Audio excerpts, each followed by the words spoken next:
Arrest means to take or hold a suspected criminal with legal authority, as by a law enforcement officer.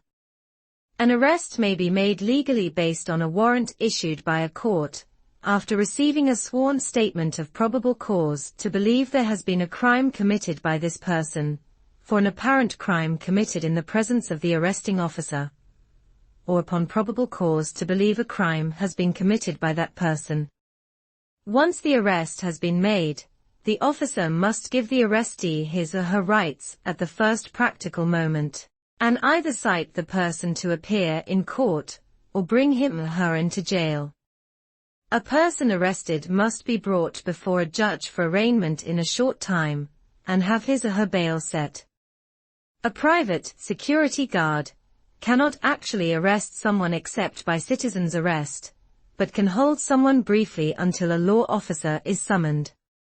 A citizen's arrest can be made by any person when a crime has been committed in his or her presence.